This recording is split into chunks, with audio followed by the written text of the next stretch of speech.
Good morning, everyone. Thank you for joining us for the June 2019 customer webinar.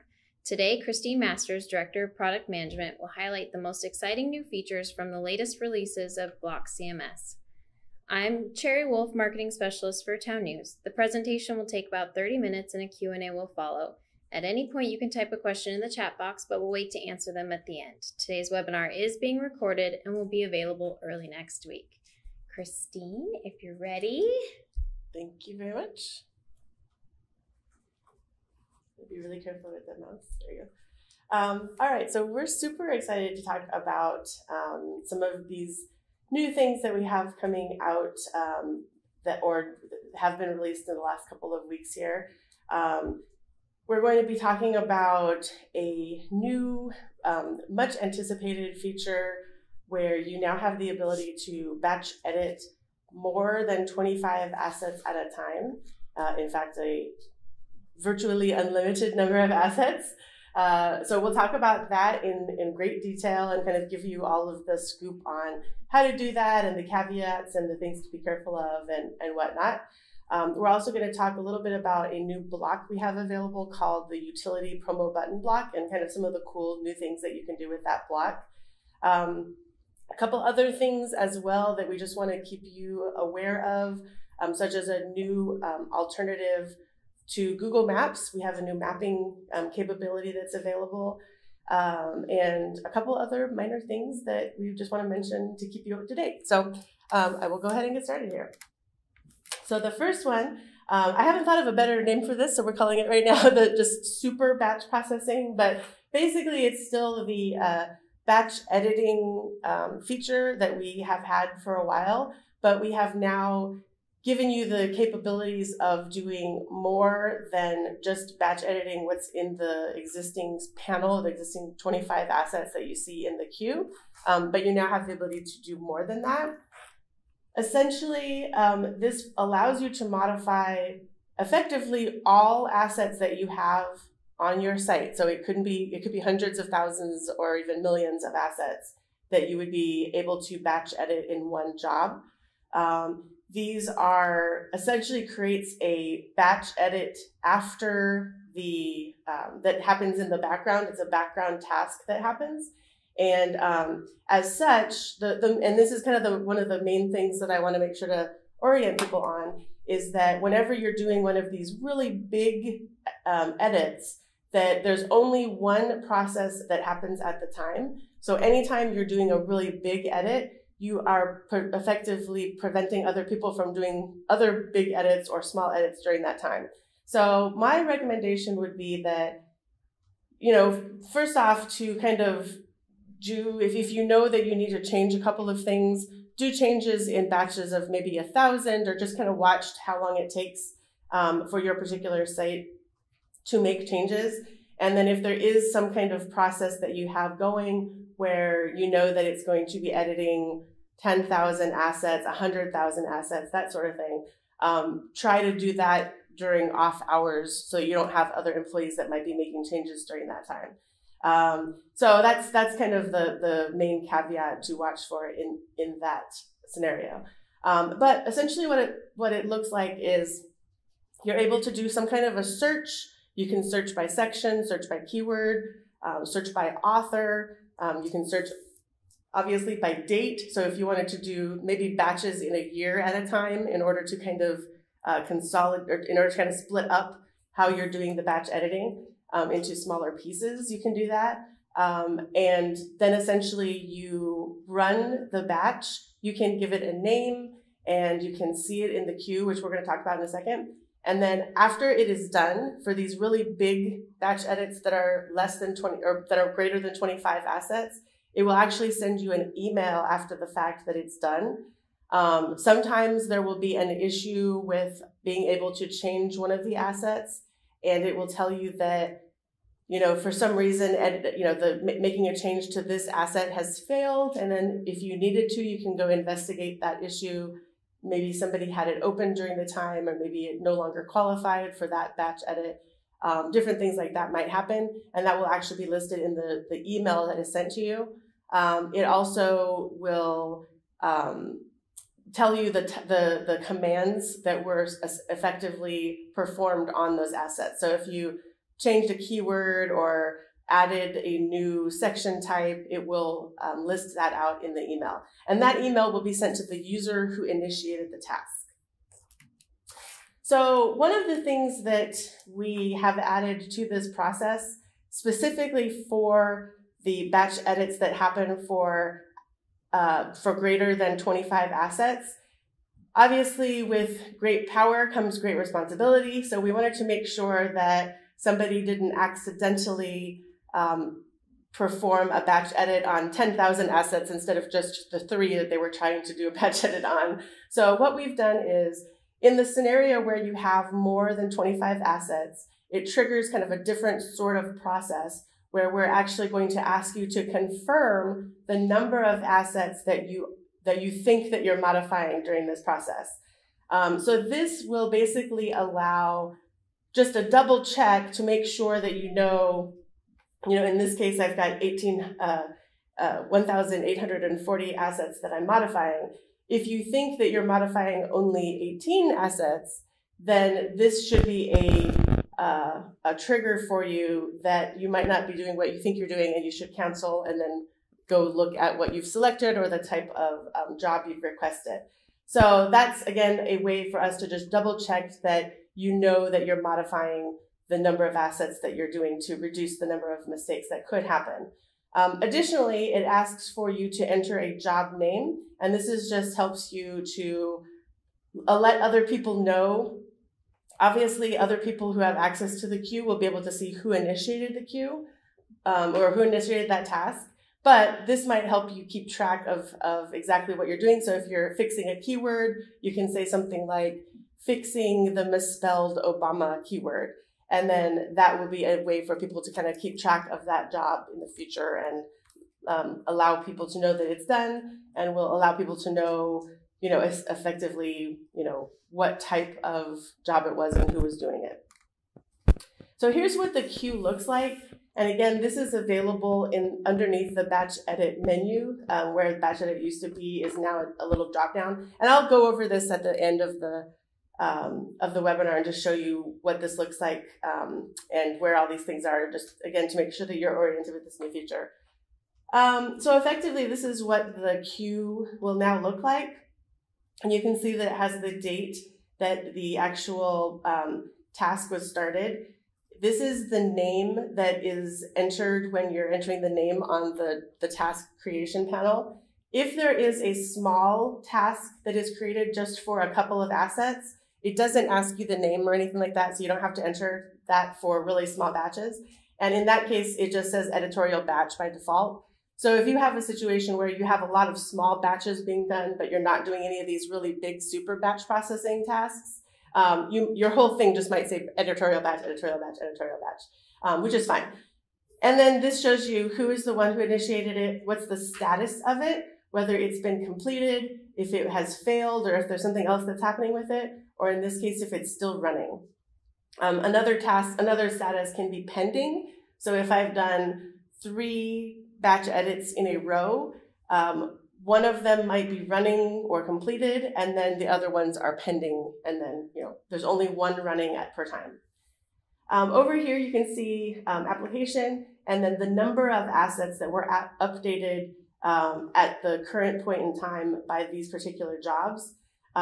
These will update every 5 seconds. You do have to hit the refresh button. Right now, it doesn't auto refresh, but if you hit the refresh button every 5 seconds, you can see these updated. So if you want to see, let's say you have a task where, in this case, I have 1,800 assets that are being processed, and I want to know if this process is taking a long time, if it's being released, if it's going really quickly, and then I can just hit refresh and see how long it's taking to update those files, or how much longer it will be. And then I can say, like, maybe I want to cancel it because it's taking too long. I did too big of a batch and I really need to make sure that this job is completed. So I might want to cancel it for now. Or I can say, okay, yeah, it's still going, so it's only going to be another 10 minutes or so. So everybody can wait for this to finish. So that just kind of allows you to control more about what is happening on your site. So another really important thing is that this new permission there requires a special permission to actually use this new feature. And obviously this is a very powerful feature. It is possible that you, depending on the type of staff that you have and what people are allowed to do on your site, you might want to make sure that this power is only limited to maybe the editors or a couple of people who are able to make massive changes to the site. So in this case, this is a new permission. If you're familiar with how our permissioning system works, there is a default full administrator option, which is kind of, if you're familiar with how the group panel works, it's in bold at the top of the groups. Full administrators will get automatic access to this feature, and as they will with any kind of new feature that we come out with, they get automatic access to everything. But for other groups, this will have to be somebody assigning that group to have this permission. So again, if you have a group for editors and a group for reporters, possibly this is something that you want to give only to the editors.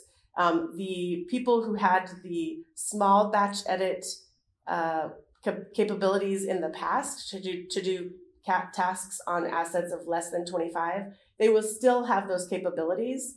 But this new permission is to do ones for more than 25, or effectively to perform a batch process on the entire search that you're doing. So that's a special permission that you only might want to give out to a few people. Now, if you have a scenario where you just kind of haven't really been messing with groups thus far and you give everybody full administrator access in addition to reporters, and you want to try to limit this behavior from them specifically, what I would recommend is to just go in and create a new group that has whatever access you want, but not this permission, and then assign all of your users to that new group, and then get rid of full administrator access for your reporters and people you don't want to have this permission. And then they would be able to do everything else that they were able to do before, but not this specific thing. So again, it depends on how you have your site set up and who you want to be able to have access to this.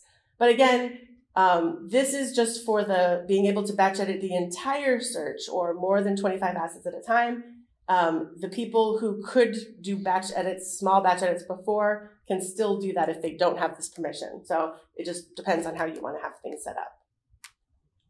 So that's the batch editing. Like I said, I'm going to show that a little bit more at the end of the demo, and then obviously we can ask questions as well. But I would like to do a couple of quick updates on some other new features that we have available. So this one is the utility promo button block. It's a new block that's available. It is kind of similar to the utility promo designer block, which has been a very popular block that has gotten a lot of use and a lot of responses from people. So that's great. We appreciate the feedback. And part of the feedback was that people wanted to just do a similar capability to do buttons and links to other things, but to have kind of more power around what those buttons and links look like. And then also in the ability to add IQ engage and audience tracking and audience targeting to those specific blocks. So I'll give you a couple of examples of that. If you're not familiar with our IQ engage program, this is basically a program that tracks user signals throughout the site. So it will look at things like, are you looking at a lot of sports news? If you're looking at a lot of local news, if you're somebody who is in the local area, or if you're outside the area. It tracks if you're a subscriber, if you signed up to specific mail lists, things like that. So one of the things that this allows you to do with the IQ Engage program is that it allows you to target whether or not that block shows up for a specific group of users based on the actions or the categories that they fall into on your site. So in this particular case, this is a really good example of using the promo button block to create a home delivery promo that might show up maybe in the second paragraph of every article, or maybe at the very bottom of all of your articles. It can say something like, try home delivery for only 99 cents. And then that will be a nice promo offer that they're allowed to have that can, get some additional subscriptions. However, you might not want to show that to existing subscribers. So with the IQ Engage program, you can now add audience targeting to that specific block, and it's tracking those users and only targeting the ones who are not subscribers. And then that way, you can put something else there that's just for subscribers, for example, but you're not kind of taking up that space with unnecessary promos to people who are already buying that thing.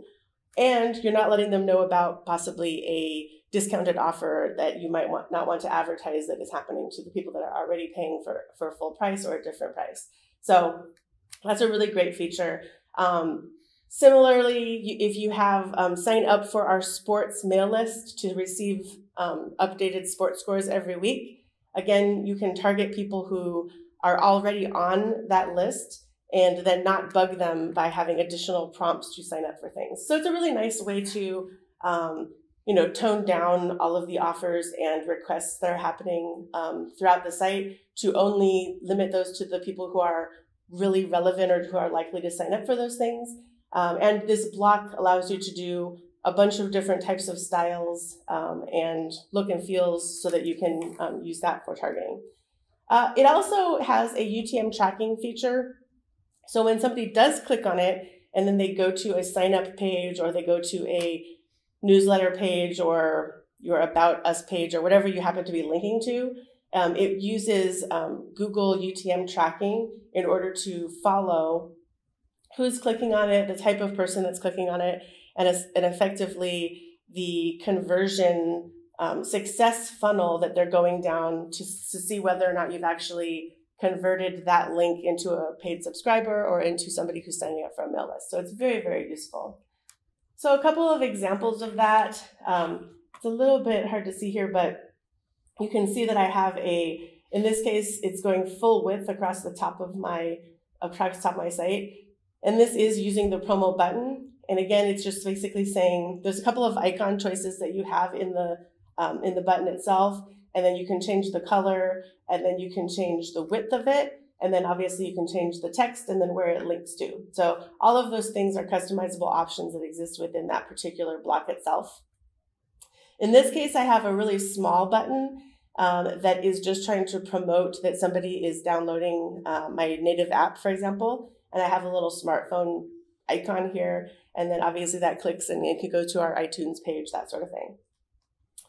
This is an example that is showing what we call, I think we call it a tooltip or a hover text.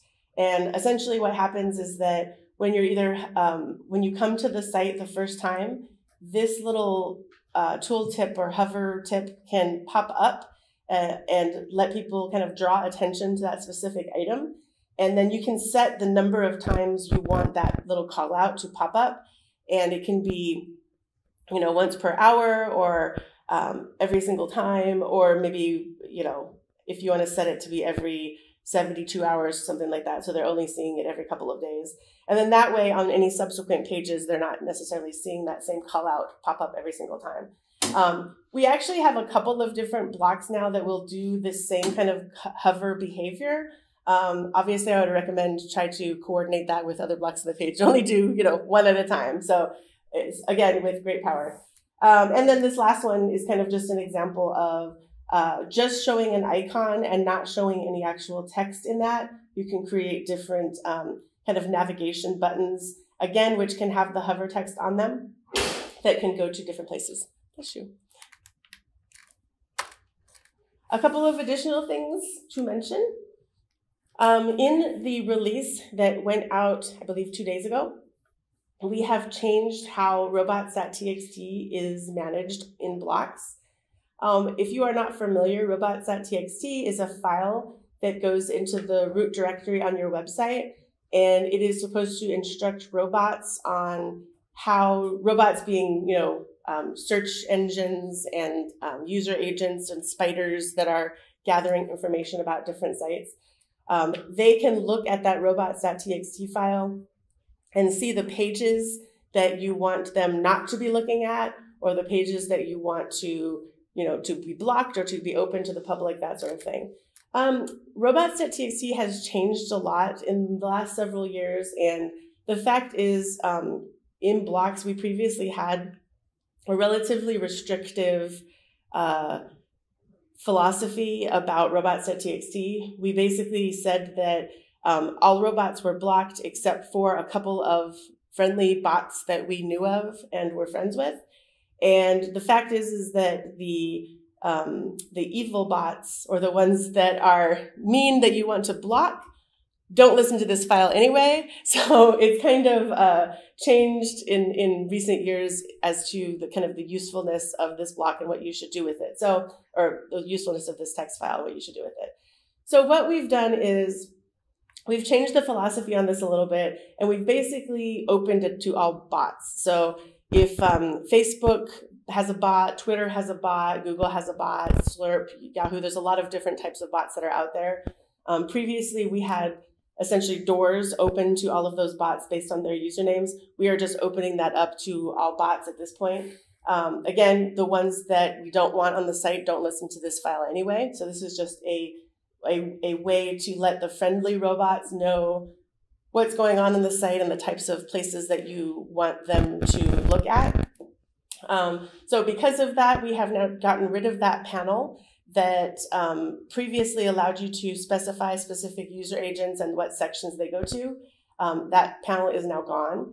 And what we've done is in the URL map itself, we've added these new checkboxes that say whether or not you're going to allow archiving and prevent indexing. So you have to think of these obviously in terms of the allow and prevent, one's positive and one's negative. So be sure to pay attention to that. But effectively, they're both off by default. And that means that archiving is blocked by default on most sites.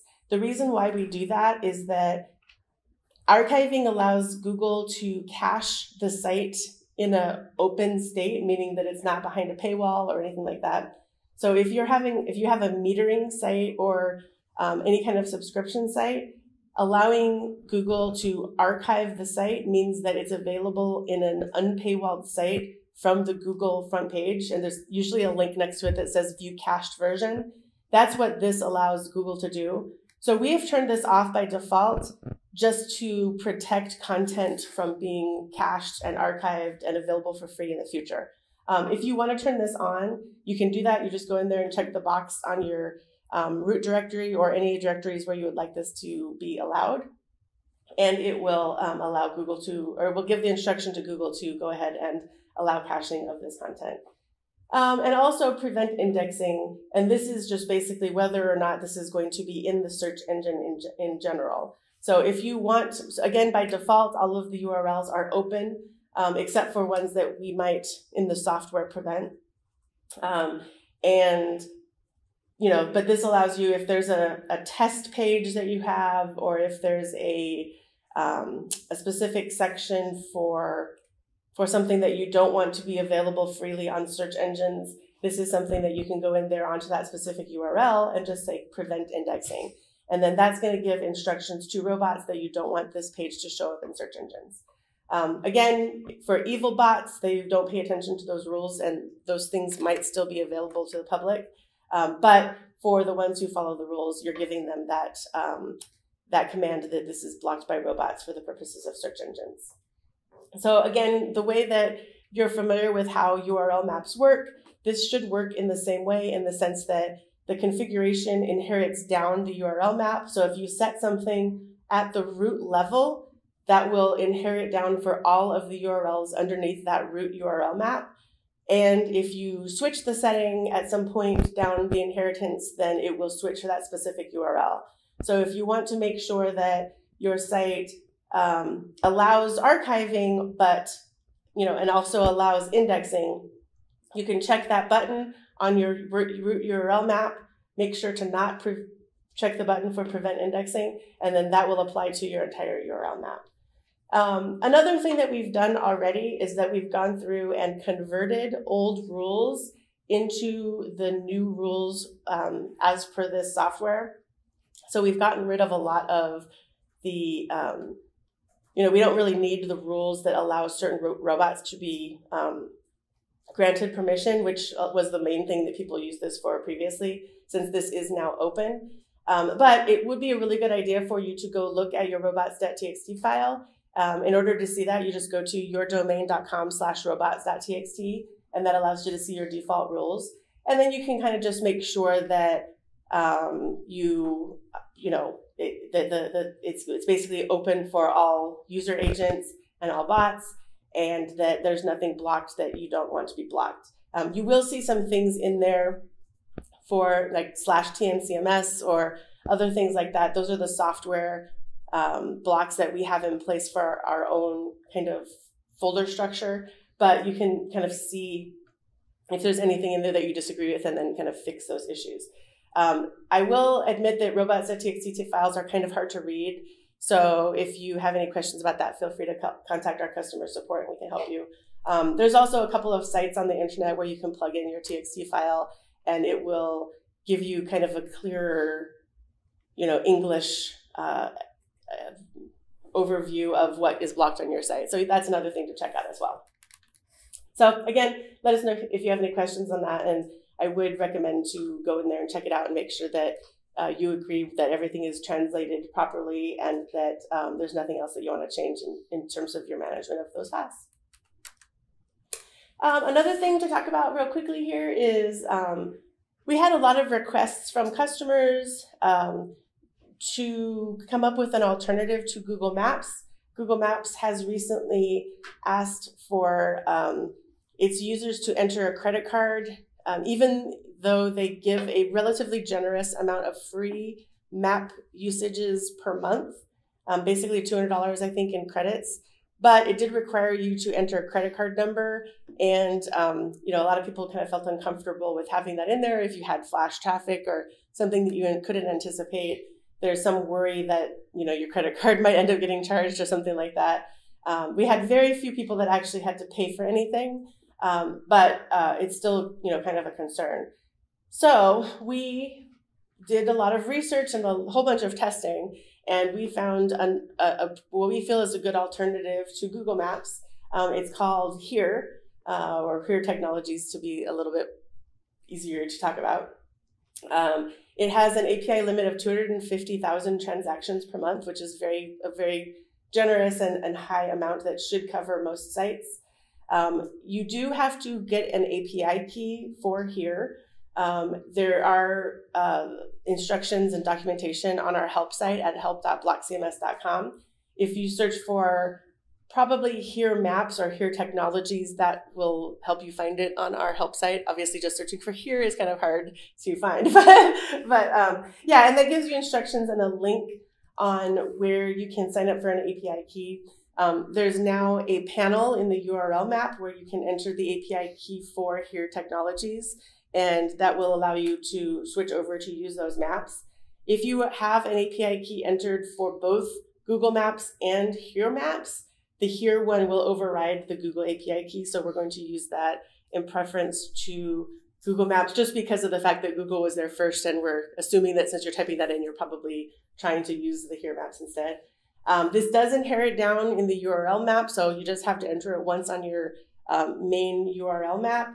But theoretically, if you liked Google Maps in some cases, but wanted to use Here Maps in other cases, you could, in theory, switch those up and have Here on some URLs and Google Maps on other URLs. So that's kind of up to you as to how you want to use those. But the benefit of the Here Maps is that it doesn't require a credit card, so you can just go get the API key, plug that in, and then you don't have to sign up for anything. It's just basically getting that API key. In terms of the look and feel of both of them, they are pretty similar. We were pretty happy with what they looked like. You can see here kind of an example of what the Here Maps look like. It's using a JavaScript front-end library called Leaflet, which looks really nice kind of for the rendering. The kind of main thing that the Here Maps don't have is the Google Street View, which is used in our business directory for some of the businesses. So that's one thing to consider. Again, that might be a situation where you could switch out if you really liked that feature to use Google just on the business directory. So that's a possibility. But I think that, again, for most people that were concerned about the credit card, that this is a really great alternative that will allow you just to enter this on that URL map property and will allow you to switch to using Google Maps without a credit card. I'm sorry, switch to using Here Maps without a credit card. Another really quick thing to mention is that in the release that came out 2 days ago, our most recent BLOX release, we did change up how some of the asset types work. And essentially what's happening is that we have a new asset type called the file asset that we introduced several months ago. This is actually replacing PDF, zip assets, and flash assets. So all of those assets will now become one asset type called the file asset. So as part of our strategy of rolling this out, during this update that happened 2 days ago, you can no longer create PDF, zip, or flash assets. Instead, you will create a file asset. So that's something that might be a little bit confusing if you were trying to create a PDF asset and you couldn't find it. That's because now it is called the file asset.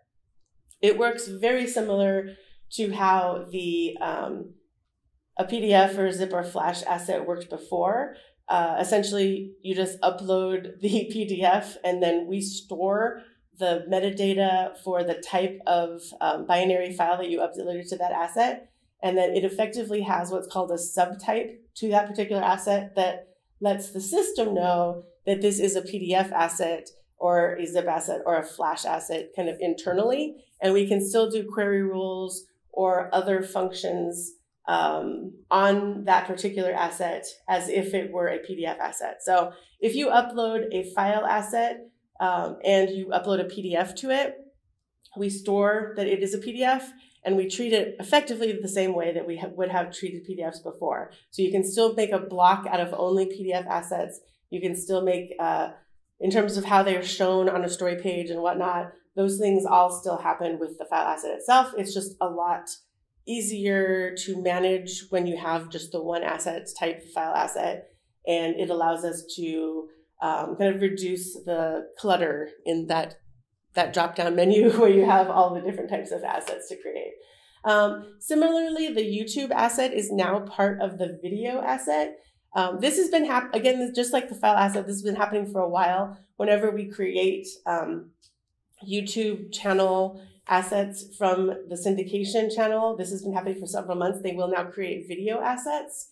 But if you want to create a YouTube asset just on the fly, not coming in from a syndication channel, instead of starting a YouTube asset, you will start a video asset, and then you just paste in there the YouTube URL, and it will automatically create a video asset that references that YouTube file.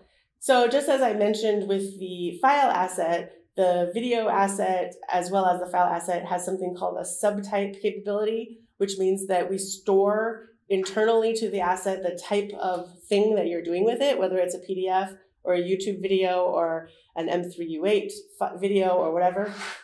And then that's stored internally. And then we act upon it as if it were that other type of asset. So in this case, this is an example of a query rule inside of the block editor.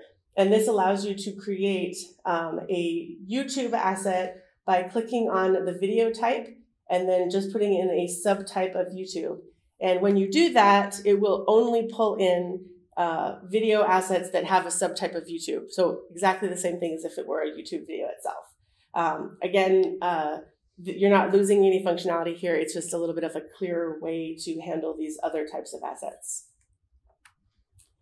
Another really quick thing for our Now app, we have upgraded the technology to allow new types of designs in terms of what the topic page looks like. In this case, we have our standard breaking news card across the top. Then we've got a feature card, which shows a preview image and possibly a video play or audio play button. And then we have this new card underneath that's called the headline card. And this just allows you to create kind of new layouts on the front page of the app that you can have, you know, 1 or 2 or 3 of these feature cards and then a couple of these headline cards, and then just allow them to be stacked up, and it kind of allows you to create a bit of a design in terms of how that news app looks. So it's a really nice feature. We're actually working on a couple of other cards that we will be able to support in the future as well. This works in what's called the asset feed region. So inside of the asset feed region, you can stack up these cards and create different designs with them. The one caveat or thing that I'll warn you about, I guess, is that when you are choosing to have ads show up at an interval between all of the different cards, these are still showing up between the headline cards the same way as they will show up between the feature cards or other cards on the page. So if you have an ad showing up every 3 cards, for example, with the headline card, that will look like a lot more ads than if you had the feature card in there. So again, it's just the same number of intervals as you did before. And very quickly, we talked about this, gosh, was it like 2 weeks ago? Yeah. We did a webinar on this, and this is available on our site if you want to go ahead and watch that webinar. But in case you missed it, just very quickly to mention that we have partnered with Power Inbox for programmatic ads on email newsletters. We've had a ton of people sign up for these, and it's actually working really well. Some of our customers are making really good money with this. They're going to be very happy when they get a rev share at the end of the month. So we're really excited about how this is working. If you have email newsletters with BLOX email reach currently, and you are not doing programmatic ads, please let us know. It's really easy to sign up. There's no setup fees for it. It's basically just a rev share. We'll set it up. You can see if you like it. It's really easy to use. And if you don't like it, you just remove that block and you're good to go. So it's a really nice thing to just try. And then if you have a newsletter, you can add the block on there and see if you can make a little cash. So it's a good program to check it out if you have not heard about that yet. And I think that's it. Okay. How much was I over? Yeah, a little bit. Sorry.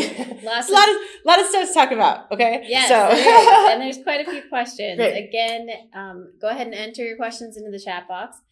All right. So starting at the top. Hallelujah. I've been waiting to batch edit more than 25 assets for so long. This is going to save us so much time. Awesome. Is there a way to duplicate assets? I think this would be useful for posting updated stories containing multiple elements without having to rebuild the article and related items. I was going to show kind of the admin here a little bit. Anyway, so while I'm there, yes, we do have this duplicate button. I didn't mean to open that. We do have a duplicate button there. Sorry, the mouse is crazy. Slow down. Right here, you click on this. And when you select an asset and you click on duplicate, it will duplicate that asset. And by default, it will have the same headline, but it will say copy next to it. And it will be no publish. So you have to change the headline and then change the publish checkbox, but that will allow you to duplicate them. But it doesn't allow you to batch duplicate if that was the question. No batch duplicate. Okay. Can you schedule batch edits or jobs? No, not currently, but that is a good question. I can put that in as a feature request. Can you select a previous batch job and run the task again? Not currently, but that's a good idea. Can we see an example of batch editing around 60 assets at once? For example, adding an author. Would that be completed almost immediately at the same speed as batch editing 25 assets? It does go. I can show you kind of an example because I was going to do that anyway, but so here's an example. Can I close this? Yeah, you can do that. I think. Yeah. Okay, just making sure. Here's an example where I searched for the word Obama. Now, obviously, you can come in here and make additional changes. So if you wanted to search by an author or a section or even by a date, last 30 days or something like that, you can change that in terms of the search that you create here. And then down here in the corner, you can see how many assets that you have in the queue or in the search results. So this is displaying 1 of 25 of 1,800 assets. Then up here, you go to batch edit. You can see now that there's a little arrow here. The arrow indicates that there's kind of an additional stuff available in that dropdown. So now I have 3 essentially options that are available in here. I have edit selected. Right now that's grayed out because I don't have anything selected, so that's not available. But if you just have 3 things selected, you you'll be able to just do the batch edit on just those 3 things. Or if I hit this button up here to select all of these, for example, then again, edit selected means that I'm editing just this 25. Edit search results means that I'm editing all of these 1800, not the ones that I have selected, as an example. So again, if we go here to edit, so again, I'm editing everything in my search results. In this case, you can do anything in here that is allowed. So you can change image presentation mode, change article presentation mode. We've had a lot of people want to go in and batch edit for photo sales. There was a problem with this originally that we just fixed this morning. So batch edit of photo sales does properly work as of today. So if you went in and said, I want to make sure that everything earlier than 2 months ago, all of it, photo sales, is turned off, you could go through batch edit all of your images to make sure that they have photo sales turned off. And then one example that you could do is say, search for photos that have this photographer added to them, and then change just those photographers that you know are on your staff and that they should have the rights to sell those photos. Then go in and enable all of those for photo sales. So that's kind of an example where you could batch edit lots of photos at a time and make sure that those are available for sale or that they're not available for sale, for example, AP and those types of things. So that's a great use case for this. But in this case, I'm going to just add a keyword of batch 50 to all of my Obama articles, which I've done a number of times as part of testing this. But including the hashtag makes it hidden. Right. So the hashtag is a trigger in blocks that basically means that this is not going to show up on the front end. You can still do query rules and things like that and search against anything with a hashtag in front of it, but it doesn't show up on the front end. So it's kind of a trick. A good use of that would be if you're trying to do everything for prep sports 2019 has a hashtag in front of it, and that way you can group them together or search for them whenever you wanted to, but it's not necessarily showing up to the public. So. And then if I choose modify, what ends up happening is that this says, this search will modify 1,865 assets. Please enter the number of assets that will be modified. So this just wants you to repeat that number, 1865, so that, again, you know how many things that you're actually modifying in this case. And again, this number matches what was here in the corner, that you know that I searched for 1,800 things. I'm going to modify 1,800 things here. Now, again, I can choose to have a job name. So let's say batch 50 Obama keyword, again, which I have done a number of times. And then you just say, okay, and then this goes away. And then let's see. And now if I view my queue, I can see how many things are running currently. In this case, this is the one that I did earlier this morning, right before we started the thing. In the time it took you to close that, it's already updated. Yeah, 150. Yeah. So it's pretty quick. Yeah. So you can click on this and see. Like I said, it will basically update the number every couple of seconds, every 50. I think it tells you the number, and then you can just keep clicking on that, and it will tell you how fast it's going. So. And again, it seems to be pretty quick. It is dependent on how many other tasks are going on at the time, and this is considered in our system a lower priority task than other things like AP feeds and total CMS feeds and things like that are more important. But in general, we have a lot of server power that's dedicated to jobs in general, and it does happen relatively quickly. But again, if you get up into hundreds of thousands and things like that, these can take longer. So you might want to break them down depending on what else you have going on at the time. You might want to break them down by year or other things like that by just limiting the search that you're doing at that time. Or again, doing it during half hours. So it's halfway done right now. Next question. What was the issue that the patch was resolving related to permissions? I have a photo editor that hasn't been able to do small batch edits since the release. Yeah. So there were 3 things that we fixed this morning. One is that photo sales batch editing didn't work. The second was there were some permission issues that were, I think, that specific issue that we have fixed as of this morning. And the third one was that there was kind of an edge case where if you uploaded a batch of photos that you couldn't perform a batch edit on them right away. So there was some kind of issue related to batch editing photos. And all three of those issues should be fixed as of today. So let us know. Feel free to submit any, issues if you have any additional feature requests or kind of questions for how this is working. So we'd love to hear your feedback. What are some other examples of when a super batch edit might be useful? Yeah, I mean, so a couple of things to know. As a quick note, by the way, clicking here will cancel this batch. So if I wanted to stop this from running, I can click cancel, and then it will. So if you have some kind of an emergency where maybe it's taking a really long time and you're like, gosh, what's going on? You can cancel it and then do your other stuff and then start it again at some other time. So that's just a good thing to know. It just stops it where it was, and the ones already updated Correct. are done. Correct, exactly. So they'll still be, so in that case, if I had 1,000 done, those 1,000 are done, and then you'll have 1,800 or 800 that are still left to go that you would have to do again or whatever. So a couple of examples of things.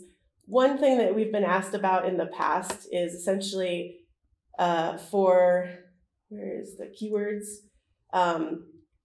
If there's some keywords or something in here that you don't like and that you've always kind of wanted to get rid of, but there's so many of that misspelling that you can't go back in time and fix all of them, this allows you to do a search for that specific keyword, and then you can modify that search to get rid of that keyword and replace it with the correct spelling of the keyword.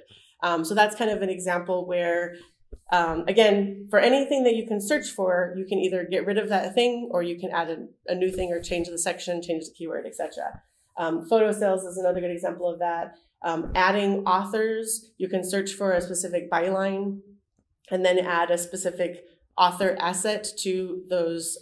Instead of just having a byline, you can have an actual author assigned to them. So there's a lot of that kind of cleanup stuff that you can do that this is a great use of. If you're doing anything like a kind of a redesign, or you've wanted to change how your section taxonomy works, this is a great way to, instead of going to news/local, you just want everything to be under local instead. This is a way that allows you to just to either add the section of local or remove the section of news local and then add the section of local. So that type of thing is a really good use for this. Now, note that the change happens instantaneously, or at least as far as it takes to edit the actual assets. So if you had a situation where you were switching a keyword, it's happening now, so your news/local section will be blank if you just removed all of the assets from that. So just be aware of that in terms of how you're modifying these things, that you might want to make sure that you only change those keywords when you're really ready to go with that new section or the misspelling or anything like that. So that's just something to be aware of, that, again, it's happening in real time. For the permissions for this, it seems like we need functionality and permissions for a user to edit more than 25, but not thousands. Like 100 is fine for anyone, but don't let them do thousands of assets without a new permission assigned. Is that available? That's not available now, but that's something that, if you wanted to ask for a different type of feature, we could ask for that. But essentially, we do have it right now. Just as an example, you can see that this is what I was talking about for those full administrator access. If you're assigned to the group of full administrators, which is this bold group, that is the group that has access to everything. As soon as we create a new thing, they will always have access to everything. So you'll probably want, your publisher, your editor, your webmaster to have full administrator access so they can control who else gets access to other things. But otherwise, if you wanted to create a group for example, your editors or whatever, you can come in here to editorial and say modify, edit assets. And then under edit assets, here's that search available. So in that case, again, at this point in time, we've only differentiated between one page of changes and multiple pages of changes. So it's 25 versus all. So that is something that we, can look at having a more intermediary permission that allows you to do bigger groups, but not the whole. Can a person be in two groups? Yeah. So you can have, essentially, if you have multiple groups in here. So let's say we have, I'll just create one here, and these are my reporters. And then, oops, I didn't do that. And then we have another one for, say, managers or that type of thing. Then when you actually go to, let's say in here, under groups, they can have access to those, as many as you assign to them. Okay. So obviously, if you're assigned to administrator, there's no reason to have the other ones because they have access to everything, but you're able to have those. Okay.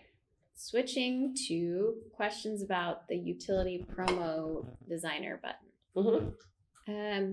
Is it possible to not use UTM codes on those buttons? We like to use UTM codes for tracking traffic from off-site to the site, not for tracking traffic on the site itself. Yeah, that block allows you to type in whatever you want for the destination URL. So if you want to have the destination URL to go to /subscribe, then that's what you type in. But the UTM tracking for it. You should be able to turn that off, yeah. You can turn that off. For that, when we say we're tracking users, do we mean user accounts or IP addresses? We are essentially adding a cookie to the machine. So if we are tracking based on, if they're logged in, then we know more information about them and we're able to kind of track things based on a anonymized version of their email address. But otherwise, it's effectively tracking that machine, not necessarily the IP address, which is pretty iffy. But yeah, it will basically put a cookie in the machine talking about the types of content that they're interested in order to surface more things that they're interested in, or in order to, like I said, not show them specific things if they're a subscriber and things like that. Is there an example we can see of the utility promo designer for IQ Engage? I will look to see if I have it on this site. So you talked about using a subscribe now button, but with IQ Engage, you can make it say something else or not be on there at all. Right. Let me see if I have. So that's an example of how you can use it. Yeah, I'm not sure if I have it on this particular site, but I can try to. And we can have the IQ Engage team reach out to give a demo and answer questions. Yes.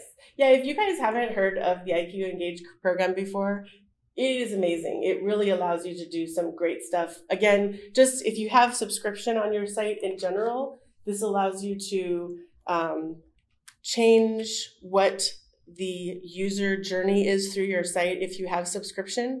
So once you log in as a subscriber, you can have less ads, better, more targeted ads, no prompts or overlays that are talking about signing up for subscription, etc. So you can have a lot better experience that is really a benefit. We actually did a survey a while ago, maybe a year ago, that asked what is the number one thing that you would sign up for as a subscriber, and one of the main things was less ads on the page. So that's something where, again, if you can promote that as a subscriber you're going to have less ads, then that's something that people are interested in signing up for. Okay. Yeah, I don't think we need to. Yeah, that's fine. I'll bring it up, but just that you can see the different options that are available. Oh, okay. And then in here is the audience targeting. And then this just allows you to put in the groups of audiences that you're interested in for this particular So the tracking's where the UTM tracking would be? Yep, and then this is for the UTM tracking. So by default, it's not tracking. Yep, so you can say false. Okay, switching to the next topic, robots.txt. Can you prevent indexing after certain times? For example, some sites have prevented Google searches on blotter items older than 6 years? You can't currently, and if you have a specific use case for that, let us know. But there are different types of properties that are available for robots files. Like it lets you do kind of like how often you're telling robots to spider certain things and whatnot. We have found over the years that, number one, there are some best practices that are pretty well accepted at this point. And then number two, even if you add other things in there, a lot of times the bots don't listen to them anyway. So like Google will spider your site if it feels like it more than you're telling it, regardless of what you put in the index, the Google indexes. So so we found that even having some of those things in there, they don't necessarily listen to them. So we didn't make those available as changes. We just kind of do the best practices. That being said, if you have a really good use case that you want to let us know about, feel free to submit a ticket and let us know that either how you want to do this specific thing or, the benefits of that, and we can look into it. Do you have a recommendation on what types of URLs should allow archiving? I would say it's just your editorial strategy. If you're not doing a paywall and you're unlikely to do a paywall in the future, I would allow archiving. And that would, that way that it will be cached on Google and they will have that link. But if you have metering or any type of subscription, or if you're considering it in the future, I would not turn on caching. And then that way, if you do put up a paywall in the future, that caching link won't be available. File types. How are PDF assets created in Total CMS treated during this transition phase where that asset type still exists in Total CMS but not hosted BLOX CMS? Yeah, that's a good question. It'll still be a PDF asset for now, and when it comes into the system, it'll be a PDF asset. Also, any PDFs that you created before this will still be in the system. So like I probably have, I'm not there now, but I probably have on my site, I'll still have some PDFs that are still on my site. I just won't be able to create new ones as of now. You just can create the file asset types. At some point in the future, in a couple of months, we will migrate all existing file PDFs and zip files and flash files. If you're still using flash files, we will migrate those over to the file index in the future. But as of right now, we're just stopping you from creating new ones. If we attach a PDF in Total CMS, will it convert correctly into the new file type asset? It won't convert it at this time. It'll still be a PDF and it will work as a PDF, and the rules kind of work the same. Okay. So it should, effectively do the same thing. In the future, in a couple of months, we will migrate it. But as of right now, we're just allowing you just not to create new ones here to start getting you used to used to the new paradigm. Any plans to accept Vimeo URLs on the video asset in the future? We are looking at that. That is possible. We were told a little while ago that BLOX Photo Sales was coming. Is this available now? Yes, BLOX Photo Sales is available. We still support my capture, but we also have a new capability of another vendor that we're using as part of BLOX. And basically in the URL map, it allows you to switch between my capture or BLOX Photo Sales. But essentially inside the asset itself, there is a drop down that allows you to choose whether you want these photos to be available for photo sales. And again, this works for my capture and for BLOX Photo Sales. But essentially, so what I would actually recommend for customers to do is we have the ability now for new assets to not have photo sales enabled on them. So there's this button right here. And this basically says that for any newly created photos, have them turned photo sales off by default.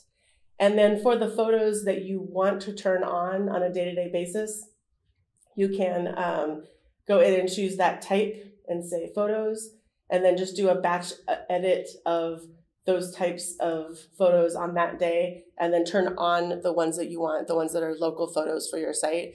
I would recommend, not enabling photo sales on crime photos or on mug shots, things like that are turned off by default. But you can kind of go in here and just say, on a couple of these assets, I want to turn these on, and then not, just on these 12 local photos of the day, turn those on. And then those are the ones that are available for photo sales, but the rest of them are not.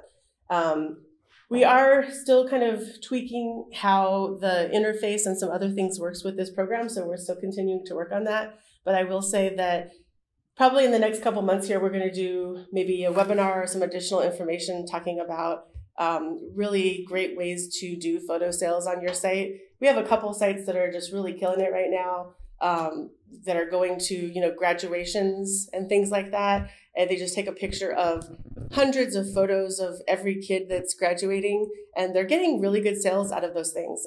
Same thing for proms. They'll send somebody to a prom and they just take 100 pictures at the prom, and then they upload all of those into a nice gallery. And, they'll make, 5 or 10 sales off that gallery, which, is good money if you add that all up. So it's a good program. And like I said, that is something that is currently available. So if you have any questions, let us know. It's another one of those things that doesn't have any setup. It's just kind of a rev share option. So it's sort of a no-brainer. And we do have a lot of features now that allow it to be sort of something that you just turn on for the photos that you want to sell, as opposed to making it available to everything. So it's a really good program if you haven't done that yet. How do you review the history of photo sales? Is there a full list of photo sales and revenue generated from a specific site? Yes, we do. Right now, we're only doing quarterly reports just because it is difficult to do. And we're working right now on this quarter's reports that we're sending out, hopefully in the next couple of days. I just had a little bit of a problem that I'm trying to fix as of today, but we're hoping that will go out in the next couple of days. But we will have a full report of each item that is sold, and then the revenue that was created by that particular sale for each quarter. Where do I find information on the help site about the Here Technologies map? I will try to find that really quickly here. I think that if you search for maybe Here Maps, might find it. Yeah, so this is a good way to get started anyway, but the new map vendor here now available is our release notes for that particular thing, which will give you the information in terms of how to sign up and how to get an API and so forth, an API key. And that it is kind of an ungoogleable thing to, unfortunately. You can't just search for Here, but Here Maps should get you there. All right. That appears to be all the questions we have. If you want to go back to the contact us slide. Sorry, this is. Thank you, everyone. Thank you, Christine. That was very informative. Again, you can find more documentation at help.blockcms.com. You can contact our support at 800-293-9576 or visit support.townnews.com. The partner community is a great place to share ideas and ask questions of what everybody else is doing. Do some brainstorming at community.townnews.com.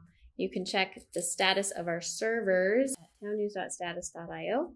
You can follow us on Twitter, LinkedIn, Facebook, or YouTube, and where you can sign up for one of our many newsletters.